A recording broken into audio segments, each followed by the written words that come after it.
안녕하세요. 저는 나르 1살 은평구에 사는 유급살, 5살, 두 아이의 엄마입니다. 이혼한 건 작년이니 벌써 1년이라는 시간이 흘렀네요. 그동안 정신없이 아이들 챙기랴 일하랴 바쁜 시간을 보내면서 이혼의 아픔은 거의 잊은 듯 합니다. 사실 아픔이랄 것도 없는 게 결혼하고 얼마 안 돼요. 남편은 거의 집에 있지 않았습니다. 늘 사업 때문에 바쁜 사람이었고, 나중에는 아예 집에서 나가 살다시피 했으니까요. 아이들은 거의 저 혼자 육아했죠. 아이들에게 아빠의 자리는 남겨주고 싶어. 이혼만은 하지 않으려고 했지만, 사실 지금은 홀가분합니다.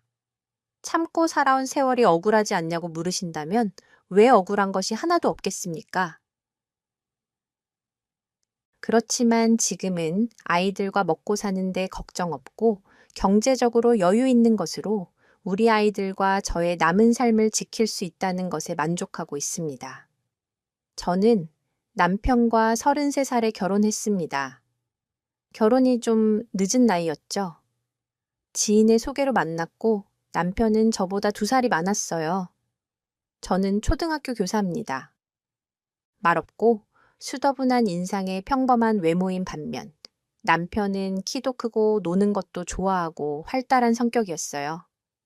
저와는 다른 모습에 몇 번 만나보니 끌리더군요. 결혼을 생각할 나이였고 남편 역시 집에서 결혼을 재촉한다면서 저와 결혼하기를 원했습니다. 사실 결혼이 많이 늦었다고 저희 친정에서도 얼른 결혼하기를 바라시기도 했고요. 사실 저는 남편을 만나기 전에 제대로 남자를 사귀어 본 적이 없었습니다. 소개를 받아도 한두 번 만나고 끝이었거든요. 남편은 처음부터 결혼을 생각하고 만나서인지 짧은 연애 기간이었지만 결혼은 이 사람과 해야 하나 보다 하고 생각했습니다. 공부만 하느라 남자 보는 눈이 없어도 너무 없었던 거였죠. 연애 때 남편과 술만 몇 번 마셔봤더라면 그 개차반 같은 버릇도 미리 알았을 텐데 말이죠. 남편은 젊었을 때부터 사업을 했다고 했습니다. 벌이도 좋고 시댁도 경제적으로 큰 문제는 없어 보였어요. 다만 걸리는 게 있다면 혼자 계신 시어머니였는데요. 그 걱정도 기우였다는 걸 나중에 만나 뵙고 나서 알게 되었습니다. 시어머니가 참 좋은 분이셨거든요. 혹시나 홀시어머니라고 부담스러워 할까봐 결혼할 때부터 다 저희 친정 쪽에서 원하는 대로 하라고 맞춰주시고 결혼하고 나서도 한 번도 먼저 전화해서 오라 가라 한 적이 없으셨습니다. 결혼할 때 제 손을 꼭 잡아주시면서 우리 아들과 결혼해줘서 고맙다면서 눈물까지 흘리며 고마워하시던 분이었습니다. 지금 생각하니 왜 그렇게 고마워하셨는지 알 것 같네요. 저희 친정에서도 남편의 호탕한 남자다운 성격을 마음에 들어 하셨습니다. 솔직히 시댁이 부유한 집안이라는 것도 한몫했죠. 친정 부모님은 두 분 다 교사를 하시다. 퇴직하셔서 큰 어려움 없이 살고 계셨지만 그렇다고 여유가 많지는 않았습니다. 위로 오빠가 한 명 있는데 오빠가 결혼시킬 때 부모님이 살고 계신 집을 팔아 보태주시고 집을 줄이셨거든요. 남편이 친정 부모님을 많이 뵙지도 않았지만 부모님 앞에서는 저한테 참 젠틀하게 대해 주었기에 부모님도 남편의 진짜 모습을 잘 모르셨던 것 같습니다. 게다가 아빠는 술을 안 드시는 분이라 남편과 술 한잔 한 번 한 적이 없으셨고요. 어쨌든 양가에서 결혼에 큰 반대가 없어서 결혼까지 무리 없이 잘 하게 되었고 집은 시어머니가 마련해 주신 덕에 처음부터 집이 있는 상태로 신혼을 시작했습니다. 알고 보니 돌아가신 시아버지 댁이 대대로 부유한 집안이셨어요. 남편에게 들은 거지만 서울에서 큰 목욕탕을 하셨고 매일 보따리에 현금을 넣어와서 돈 세는 게 일이셨다고 합니다. 결혼하고 나서 알았는데 어머니 앞으로도 경기도에 아파트 몇 채와 땅도 많이 가지고 있다는 걸 알았죠. 여기까지만 들으면 좋은 집에 시집 정말 잘 갔다고 생각하시는 분들이 많을 것 같네요. 저도 처음에는 그런 줄 알았습니다. 그런데 어느 집이든 골칫거리 하나쯤은 있기 마련이잖아요. 시집에서 골칫거리가 제가 결혼한 남편이었다는 걸 뒤늦게 살면서 알게 되었습니다. 결혼 전에는 남편에 대해 잘 몰랐는데 남편이 좀 이기적이고 제멋대로인 면이 있는 사람이었습니다. 자기가 하고 싶은 건 꼭 해야만 직성이 풀리고 가고 싶은 데가 있으면 자기 혼자라도 과거야만 하는 성격인데다 기본파의 다혈질인 면도 있었고요. 게다가 술을 무척 좋아해서 술만 마시면 만취가 되어서 들어오곤 했습니다. 한 번은 신혼 초였을 거예요. 결혼하고 4개월밖에 안 되었을 때였어요. 남편은 술을 좋아하기도 했고 술을 마시는 모임도 아주 많았습니다. 연애 때부터 술 좋아하는 건 알고 있어서 크게 걱정하지 않았는데 그게 결혼하니 문제가 되더라고요. 연애할 때보다 술자리의 횟수는 줄었지만 한 번 마시면 다음날이 기억이 안 날 정도로 마시는 사람이었습니다. 거의 일주일에 한두 번씩은 꼬박 그랬어요. 제가 여기까지 이해해 줄 수 있다. 해도 저를 너무 힘들게 하는 건 사실 남편의 술주정이었습니다. 코가 비뚤어지게 먹고 와서는 새벽까지 사람 잠을 안 재웠습니다.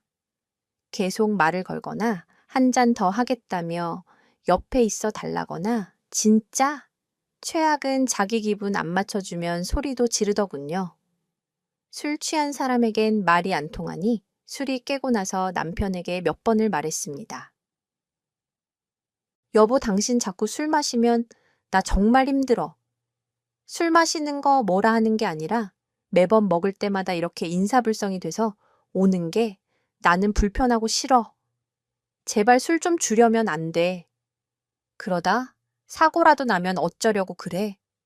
나 술 먹는 거 갖고 뭐라 하지 마. 내가 언제 술 먹고 실수하는 거 봤어?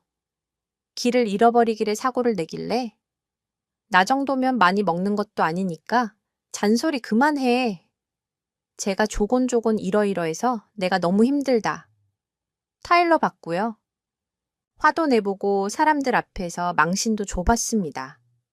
시어머니한테도 일러보고요. 그런데 남편은 한 며칠 깨닫는 듯 하다가 항상 원점이더라고요. 나중에 남편이 술 약속 있단 얘기 들어도 스트레스가 쌓이고 심장이 쿵쾅댈 정도였습니다. 결혼하고 한 1년간은 술 문제 때문에 많이 다투었습니다. 처사이를 임신하고 나서 시어머니에게 된통 혼란으로는 좀 뜸한 듯 했지만 술 좋아하고 바깥에서 노는 걸 좋아하는 건 여전했습니다.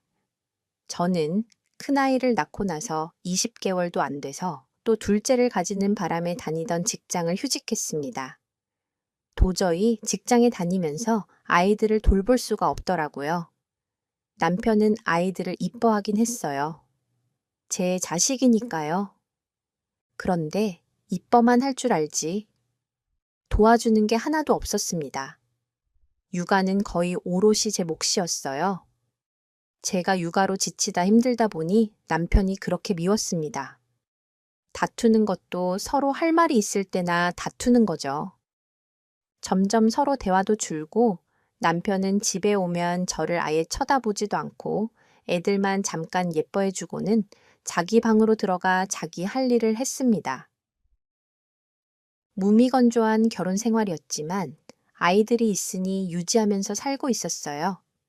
그런데 제가 뜻하지 않게 남편이 다른 여자와 만나고 있다는 걸 우연히 알게 되어 버렸습니다. 술 좋아하는 사람에겐 여자도 같이 한 세트로 딸려간다는 걸 그제서야 알았네요. 저는 서로의 사생활을 존중하는 게 좋다고 생각해서 서로 휴대폰이나 다른 사람들과 약속에 이유나 의미를 부여하고 살진 않았던지라 서로의 개인적인 영역은 터치를 거의 하지 않았습니다. 그런데 그날 남편 휴대폰으로 아이에게 유튜브를 틀어주고 있었는데 메시지가 오더라고요. 오빠 어쩌고 하면서 왔길래 스팸인가 하고 아무 생각 없이 들어가 봤더니 웬 여자와 메시지가 상당히 오랜 기간 오고 간 것을 보고 가슴이 철렁하여 떨리는 손으로 쭉 읽어봤습니다. 그런데 그 여자는 저와 결혼하기 전부터 이혼 관계더라고요. 남편은 워낙 취미 생활도 많은 사람이라 바깥에서 활동이 많은 줄은 알고 있었는데 그 취미 모임에서 만난 여자더군요. 메시지로 봐선 보통 사이가 아닌 걸로 보였지만 저는 확실하게 남편이 외도를 하고 있다는 증거를 잡을 때까지 모른 척 기다렸습니다. 하루하루 남편을 볼 때마다 배신감에 고통스러웠지만 아이들을 키우면서 이 악물고 버텼습니다. 그리고 그냥 지나가는 바람이기를 간절히 바랐죠. 제가 아이를 혼자 키우느라 애쓰는 걸 늘 안타까워하시던 어머니는 자주 들러서 늘 반찬도 해주시고 아이들도 봐주시곤 했습니다. 많이 힘들지? 신랑이 많이 안 도와주니 아무리 바빠도 그렇지. 내가 이놈의 자식을 그냥 내가 애들 아빠한테 다시 단단히 얘기하마 혼자 애 키우랴 살림하랴 고생이 많다. 아니에요. 어머니 가끔 오셔서 이렇게 도와주시기만 해도 저는 훨씬 수월해요. 저 오늘 한 끼도 못 먹을 줄 알았는데 어머니 덕에 이렇게 맛있는 것도 먹잖아요. 저는 어머니께 남편이 바람 피우고 있다는 걸 말하고 싶었지만 당분간은 말하지 않기로 했어요. 가능하면 남편이 얼른 정신을 차리길 바랬고요. 그런데 날이 갈수록 남편이 점점 도가 지나치는 것 같았습니다. 여자의 촉이라는 게 있잖아요. 새벽에도 몇 번씩 전화가 와서 받으러 나가는 걸 몇 번 신랑한테 경고하고 지나갔는데 어느 순간 남편이 외박을 자주 하기 시작했고 차에서 잔다고 하기도 하고 거짓말도 놀더군요. 그리고 결혼 전과 달리 저에 대한 마음과 행동이 변하는 게 보였습니다. 그 시기 때는 맨날 울면서 애원하고 물어보고 타이르고 다 해봤던 것 같아요. 왜 그러냐고 자기 마음을 모르겠다는 이야기도 했었고 시간을 가지고 싶다는 얘기도 하더라고요. 보통 배우자의 외도를 알게 되면 들킨 사람이 싹싹 빌거나 아니면 되려 뻔뻔하게 나오는 두 가지 경우가 있죠. 남편은 후자였습니다. 저한테 싹싹 빌며 안 그러겠다고 하면 차라리 마음이 덜 괴로울 것 같은데 저렇게 나오면 남편 때문에 저는 돌아버릴 지경이었습니다. 그러는 과정 중에 증거를 몇 개 잡게 되었습니다. 남편의 인터넷 쇼핑 목록에 내연녀에게 배송된 물건 목록과 스파 펜션을 예약한 내역, 카드 결제, 거래의 모텔 결제 내역과 그 여자와 주고받은 문자, 그냥 생활 자체가 내연녀의 흔적이 많았습니다. 그 정도면 거의 내 외도를 알아주길 바라는 것까지 보일 정도였습니다. 그런데 그 중에 정말 충격적이었던 건 따로 있었습니다. 주말에 4살 난 큰아이가 아빠와 같이 외출하고 왔는데 저한테 그러는 겁니다. 엄마 이쁜 이모랑 밥 먹고 키즈랜드 갔었어. 엄청 재밌었어. 저는 말을 듣자마자 이상한 기분이 들었습니다. 여동생이 없는데 이모라니 누구겠습니까? 알고 보니 남편이 만나는 내연녀와 제 아이까지 데리고 놀러 갔다 온 거더군요. 아이는 거짓말을 못하니까 저한테 저렇게 얘기한 거고요. 그 얘기를 듣는데 정말 가슴이 무너지고 소름이 돋더라고요. 제가 바란 건 그냥 우리 가족 잘 사는 거였는데 그래서 직장도 휴직하고 아이들 열심히 키우면서 살고 있는데 남편은 그 여자랑 놀러 다니고 첫째, 아이까지 데리고 나가서 놀았다니 억장이 무너졌습니다. 그때 저는 남편이 저와 아이들에게 돌아올 마음이 없다는 걸 깨달았습니다. 하루에도 몇 번씩 남편이 만나는 그 여자 생각이 나면서 미치겠더라고요. 그 여자랑 웃으면서 대화했을 그 얼굴, 내가 낳은 내 새끼 데리고 가서 좋다고 데이트했을 그 모습이 자꾸 떠올라. 괴로웠습니다. 남편을 놓아줘야 하나? 앞으로 나와 아이들은 어찌해야 하나? 누구에게 말도 못하고 고민만 하고 있는데 남편이 그러더군요.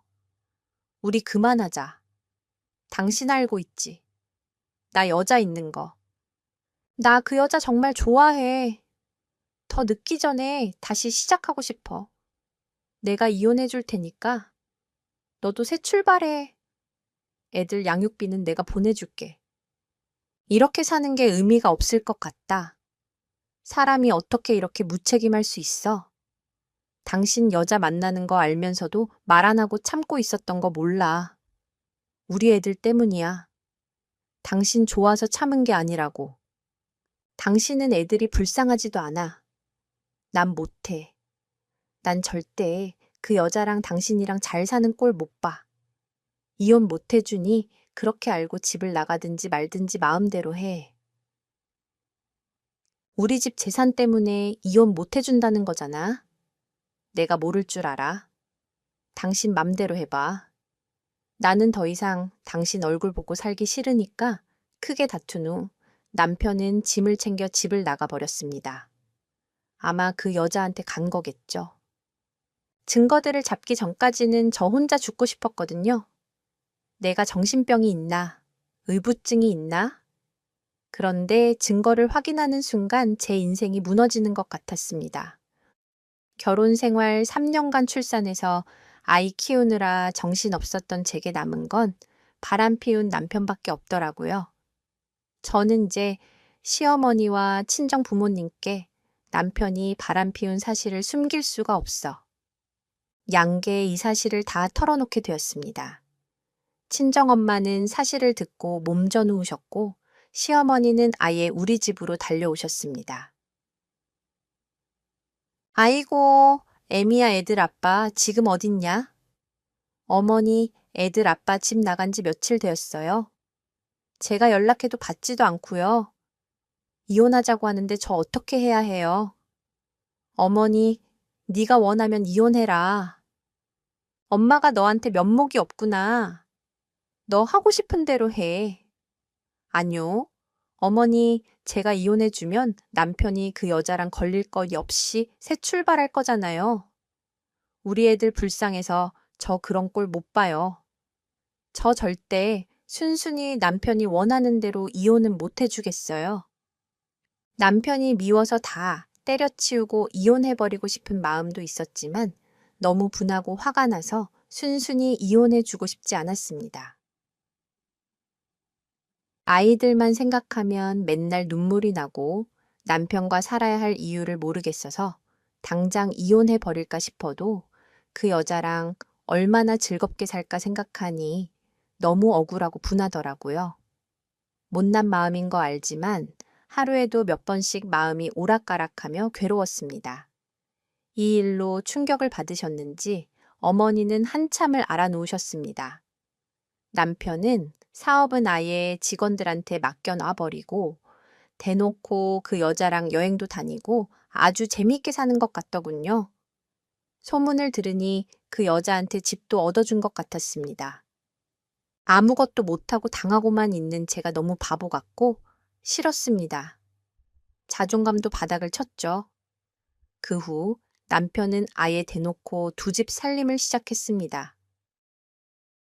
아이들은 보러 오지도 않았고 꼴에 양심은 있는지 제 계좌로 이따금 돈만 조금씩 붙이더군요.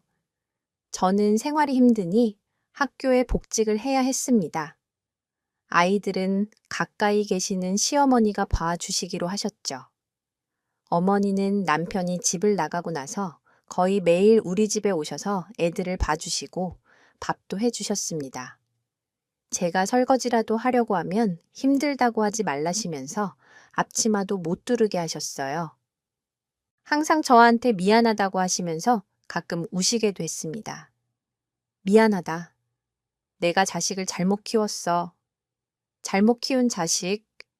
놈 때문에 너랑 애들만 힘들게 하니 내가 미안해서 하루도 편안하게 잠을 잘 수가 없어.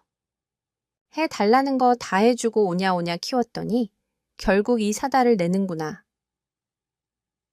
대신 엄마가 너랑 내 손자들 다 클 때까지 편안하게 클 수 있게 내가 도와줄 거야. 그러니까 너무 걱정하지 마라. 어머니는 남편이 집을 나갔을 때부터 거의 매일 저와 아이들을 챙겨주셨습니다. 아이들 오시며 아이들 식비에 보태라면서 매달 월급보다 더 많이 저한테 돈을 주셨어요. 어머니한테 드리지는 못할 망정. 그렇게 받고 사는 게 죄송했지만 애들 크는 동안은 눈 딱 감고 저도 도움을 받기로 했죠. 그런데 어머니가 남편 때문에 너무 마음고생을 많이 하셔서일까요? 매일 하던 건강검진에서 생각지도 못하게 위암 진단을 받으셨습니다. 제가 병원에 따라가 설명을 듣는데 눈물만 나더라고요.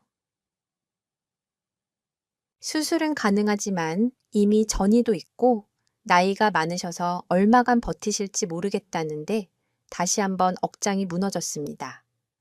그동안 어머니가 아픈 것도 모르고 잘 살피지 못한 게 너무 죄송했습니다. 그 후 어머니가 암 수술을 받으셔야 해서 남편에게 연락했습니다. 어머니 많이 아프셔. 수술하시고 나서 한감도 하셔야 한대. 당신도 알아야 할 것 같아서 연락했어.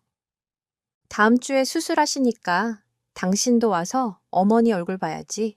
애들도 아빠 어디 갔냐고 물어보는데 당신은 우리 애들 어떻게 지내는지 궁금하지도 않아. 수술하면 괜찮으신 거 아냐? 그 전에 갈 수 있으면 가볼게. 일단 당신이 나 대신 어머니 좀 돌봐줘. 지금 내가 처리해야 할 일들이 좀 많아서 당장은 못 가. 최소한 아들은 엄마가 수술하는데 와봐야 하는 거 아닌가요?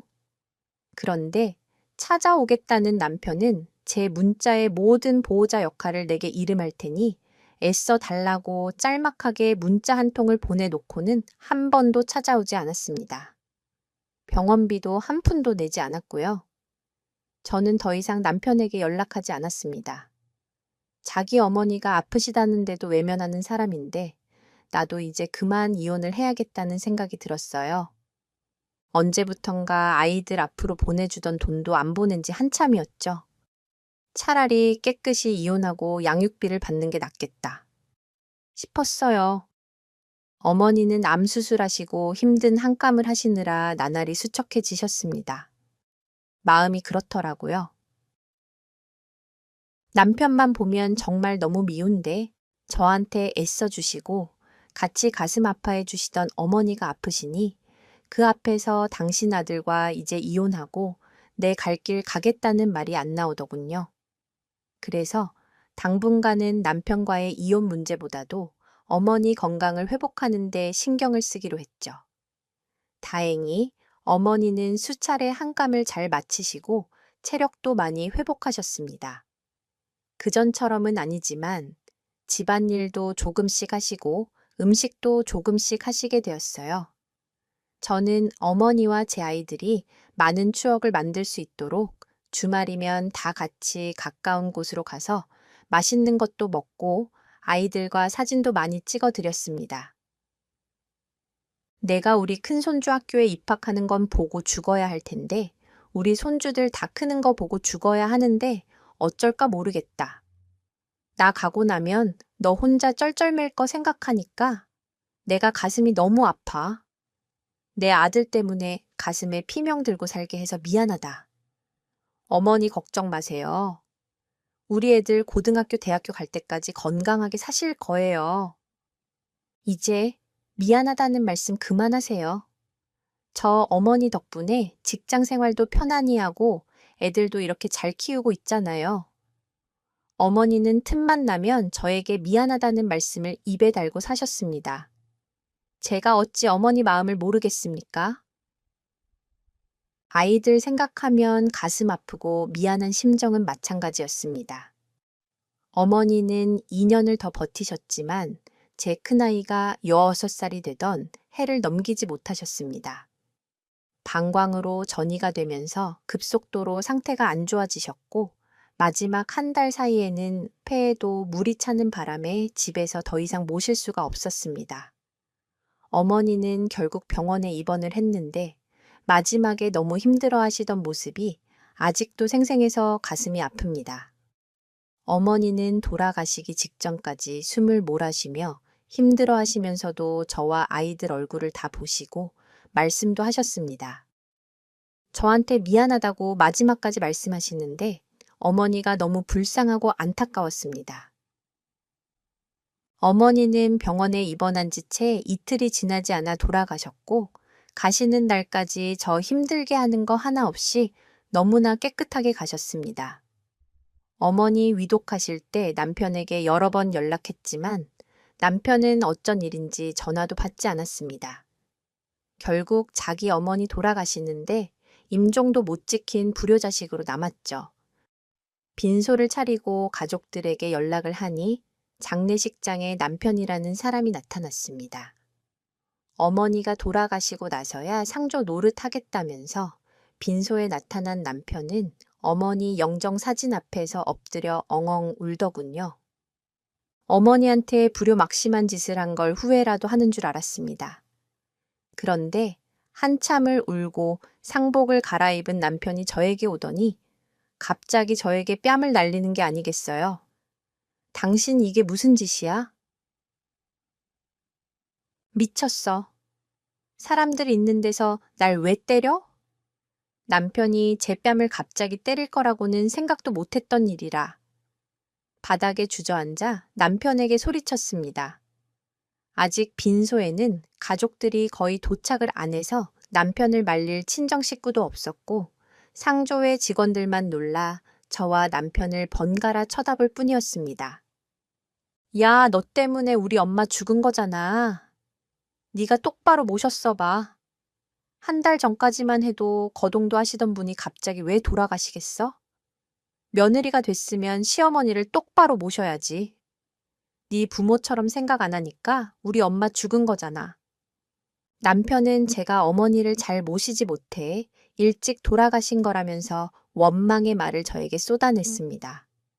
적반하장도 유분수지 돌아가신 어머니가 내 엄마야, 당신 엄마야. 자식이라는 게 2년 동안 부모한테 코빼기도 안 비추고 어머니 암 수술할 때도 한 번도 안 찾아왔으면서 위독하다고 연락을 몇 번 했었는데 받지도 않더니 뭐가 어째 나 때문에 돌아가셨다는 말이 지금 당신 입에서 나와. 다시 말해. 줄게. 어머니는 당신 때문에 속 끓이셔서 병 얻으신 거고 당신 때문에 돌아가신 거야. 몇 번을 집에 오지도 않고 여자랑 딴 살림을 차린 당신 때문에 속병 얻으신 거라고. 너 내가 이혼해달라고 했는데 이혼 왜 안 해? 줘. 너 우리 집 재산 보고 그러는 거 아냐? 이제 어머니 돌아가셨으니까 다 네 거 될 거 같냐? 웃기지 마. 이 집 장손 나거든. 내가 좋은 말로 할 때 순순히 이혼해 줬어야지. 이제 당신 우리 집 안에서 나가야 할 거야. 이제는 당신 마음대로 해.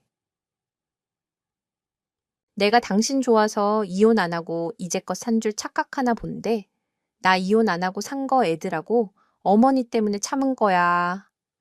이제 어머니도 돌아가셨으니 나도 애들하고 내 갈 길 갈 거야. 당신도 그 여자랑 한번 재미나게 살아봐. 그래, 내가 듣고 싶었던 소리야. 네. 어머니 의산 내가 다 정리할 거야. 당신이 간섭할 생각 마. 이 집 식구라면서 계속 까불면 가만 안 둬. 자기 어머니의 재산을 내가 탐낸다고 생각하고 저를 아주 나쁜 년으로 몰아갔습니다. 어머니 재산을 본인이 정리하겠다기에 알았다고 했죠. 그런데 장례 마지막 날 어머니가 생전에 알고 지내셨던 변호사가 조문을 왔습니다. 그러더니 저와 남편에게 잠깐 드릴 말씀이 있다면서 부르더라고요. 어머니 장례 끝나시면 제가 연락을 드리려고 했습니다. 그런데 알고는 계셔야 할 것 같아서 간단히만 말씀드릴게요. 어머니가 모든 재산을 이 댁 며느님께 전부 상속하셨습니다. 생전에 저희 사무실에 오셔서 유언장 작성하시고 공증까지 다 받으셨고요. 일단 장례 끝나시고 주변 정리되시는 대로 저희 사무실로 좀 나오셔서 나머지 일 처리하시면 될 것 같습니다. 저는 변호사 말을 듣고 깜짝 놀라 물었습니다. 아니, 그게 무슨 말씀이신지 어머님이 제 앞으로 재산을 남기셨다고요. 옆에서 듣던 남편은 갑자기 사색이 되어서는 누르고 있던 성질머리를 내보이더군요. 지금 뭐라고? 우리 엄마가 이 사람한테 전 재산을요? 설마요?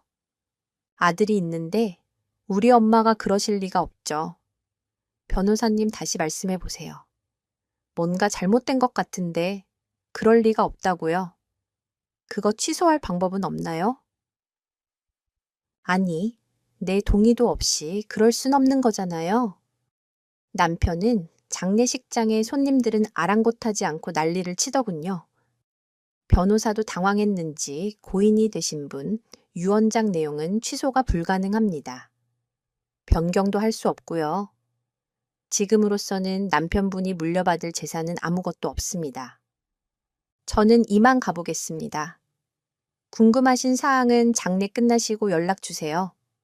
변호사는 저에게 명함을 건네고 황급히 장례식장을 떠나셨습니다. 남편은 변호사가 떠난 뒤 미친 사람처럼 장례식장을 날뛰더군요.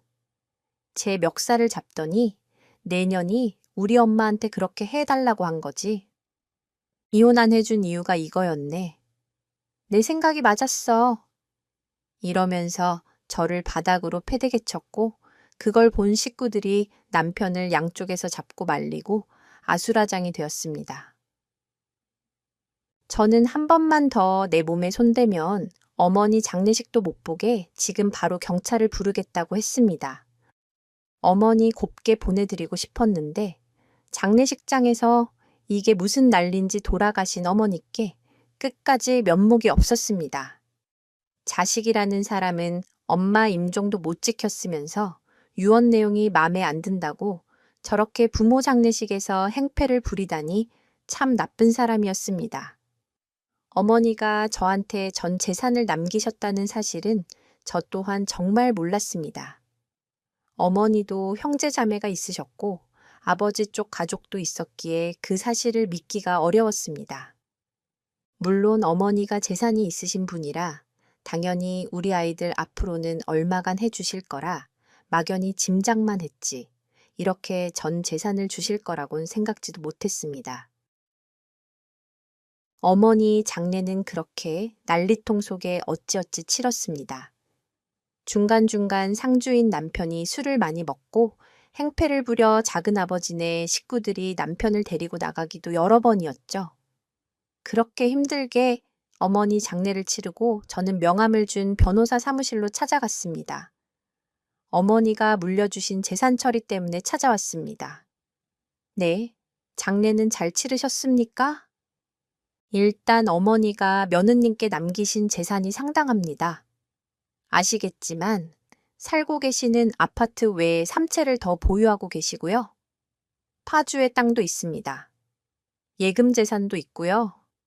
오늘 상속 절차 잘 들으시고 서류 작성하시고 가시면 됩니다.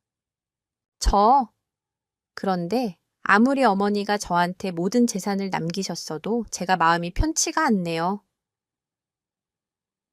아들도 있는데 왜 저한테 이렇게 다 주신 건지 며느님이 모르셨나 본데 어머니가 아드님께 유언장 작성 전에 이미 상속하신 재산이 있습니다.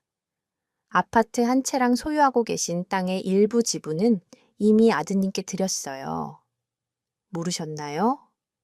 그것만 해도 재산 가액이 상당할 텐데 지난번 장례식장에서 물려받은 재산이 하나도 없다는 식으로 말을 하길래 저도 좀 의아하긴 했습니다. 변호사의 말을 듣고 어머니가 남편에게 준 재산이 있다는 거였죠. 전 몰랐던 사실이에요. 어머님이 생전에 재산에 대해서는 자세히 말씀해 주시지는 않아서요. 저도 남편에게 이미 상속을 해 주셨는지는 몰랐어요. 알겠습니다. 변호사님, 상속 절차 차질 없이 진행해 주세요. 그리고 제가 지금 남편과 별거하고 있지만 이제 정식으로 이혼 소송을 하고 싶어서요. 여기 제가 그동안 모은 남편 외도 증거입니다. 이혼 소송하고 상간녀 소송 가능한지 검토해 주시고 접수 부탁드릴게요. 남편은 이미 어머니가 돌아가시기도 전에 상속을 받은 사실이 있다는 변호사 말을 듣고 다시금 남편이 참 쓰레기 같은 인간으로 느껴졌습니다. 받은 재산도 있는 사람이 그건 다 어쩌고 장례식장에서 자기가 받은 돈이 한 푼도 없다는 식으로 난동을 피운 속내가 대체 뭘까요? 저는 어머니 장례 후 상속 절차를 마무리하고 이혼 소장을 접수하고 상간료 소송을 준비했습니다. 그리고 한동안은 어머니 집과 살림살이를 정리하느라 정신없이 보냈습니다. 그런데 남편이 어머니 장례 후 한 달쯤 지났을 무렵 주말에 아이들과 함께 있는데 집에 불쑥 찾아왔습니다. 여긴 무슨 일로 온 거야? 이혼 소장 받아서 온 거면 나는 할 말 없어. 제가 묻자 남편이 저와 아이들 얼굴을 번갈아 잠깐 보더니 말했습니다. 나 지금 사업이 좀 힘들어. 이혼하더라도 내 목숨 주고 헤어졌으면 하는데 당신 묵시라면 어머니가 이미 당신한테 물려주신 걸로 알아. 당신 아파트랑 땅이랑 현금도 어머니가 충분히 주셨잖아. 그걸로 된 거지. 왜? 자꾸 당신 몫을 달라고 나한테 찾아와서 생떼를 부리는 거야. 이제 진짜 서로 자기 갈 길 가자. 난 어머니 유언대로 할 거고 당신한테 더 이상 줄 재산은 없어. 당신이 나한테 원하던 이혼도 지금은 진행 중이잖아. 미리 말하지만 난 합의 이혼은 못 해줘. 내가 잘못한 것도 없는데 왜 그래야 해? 소송에서 당신한테 위자료 청구할 거고 그 상간료도 소송할 거니까 알고 있는 게 좋을 거야. 제 말을 들은 남편이 말했습니다. 그 여자라면 이미 헤어진 지 오래야. 내 돈이랑 아파트까지 다 팔아먹고 그 여자가 내 돈 몽땅 다 털어먹었다고 제발 부탁이야. 소송이고 뭐고 관두고 우리 애들 봐서 그냥 살자. 애들 커가는데 아빠 점점 필요하잖아. 내가 못했던 거 몇 배로 갚을 테니 나 한번 용서해 줄 수 없어. 내가 이렇게 부탁할게. 나 이제 술도 끊었어. 남편의 말을 듣고 나자 남편의 그 속내를 알 수 있었습니다. 어머니한테 물려받은 재산은 그년이랑 진즉에 다 털어먹고 가진 것도 없었던 거였어요. 남은 재산이라도 가질 수 있을까? 해서 왔는데 저한테 전부 상속됐다고 하니 본인이 살 길은 저랑 이혼을 안 하는 것뿐이었죠. 당신 정말 그동안 나 혼자 어머니랑 전전긍긍하면서 아이들 얼마나 힘들게 키웠는 줄 알기는 해. 아이들 한참 바쁜 거 기억나는 건 있니? 애들하고 추억도 하나 없잖아. 당신은 사람이라면 그러는 거 아냐? 지금 와서 그러면 내가 그래 좋다 하고 다 받아줄 줄 안 거야. 나 지금 월세가 밀려서 지금 집 빼면 갈 곳도 없어. 사업장에서 먹고 자고 할 판이야. 경기도 안 좋아서 사업도 힘들고 직원들도 힘들어서 다 나가고 2명 남았다고 당신이 안 도와주면 나 정말 망해. 우리 애들 아빠가 이렇게 망하는 게 당신이 원하는 거야. 제발 나 한 번만 살려주라. 응? 남편은 절박한 표정으로 저에게 애원했지만 제 마음은 이미 싸늘하게 식은 지 오래였습니다. 결혼해서 8년간 이혼도 안 하고 아이들과 버틴 건 마음 떠나 버린 남편을 붙들고 어떻게든 가정을 지키고 싶어서가 아니었습니다. 그저 저에게 진심으로 사랑을 주셨던 어머니에게 마지막으로 지켰던 의리 같은 거였습니다. 가족이라는 이름으로 묶여있는 동안은 어머니에게 자식으로서 손주들과 기쁨을 안겨드리고 싶었거든요. 그동안 남편한테 당한 걸 생각하며 설사 제가 마음을 바꿔 산다고 하더라도 남편은 버릇대로 분명히 다시 술과 여자로 문제를 일으킬 게 뻔했습니다. 그럼 저는 평생을 남편 때문에 마음속에 멍이 든 채 살아갈 것이 훤히 보였죠. 아이들은 어차피 아빠와 함께 보낸 시간도 거의 없었기에 이혼을 한다고 해서 지금과 크게 다를 바가 없었고요. 저는 울상을 한 채 절 보고 있는 남편에게 단호하게 말해줬습니다. 당신이 못 알아듣는 것 같아서 다시 한번 말해줄게. 이제 그만 당신 갈 곳으로 돌아가. 나는 앞으로도 당신하고 같이 우리 아이들 키울 생각이 없어. 이미 이혼 소장은 접수했고 곧 상간녀 소송도 할 거야. 당신한테 한 푼도 줄 돈 없으니 더 이상 찾아오지 마. 자꾸 이러면 접근 금지 명령 신청해서 근처에 오지도 못하게 할 거니까 끝까지 나 쫓아내려는 거야. 너 이 집안 아들이고 애들 아빠야. 당신이 아무리 나 내쳐도 그 사실은 변함없어. 당신이 안 준다면 소송을 해서라도 내 목 챙길 거야. 그냥 순순히 나한테 떼주면 나도 앞으로 질척거리지 않을게. 돌직구로 돈 내놓으라는 소리에 더 이상 듣고 있을 필요도 없다고 생각했어요. 그래, 변호사 고용할 돈 있으면 그렇게 해봐. 경찰 부리기 전에 그만 가줄래? 그날 이후 남편을 본 건 이혼 법정에서였습니다.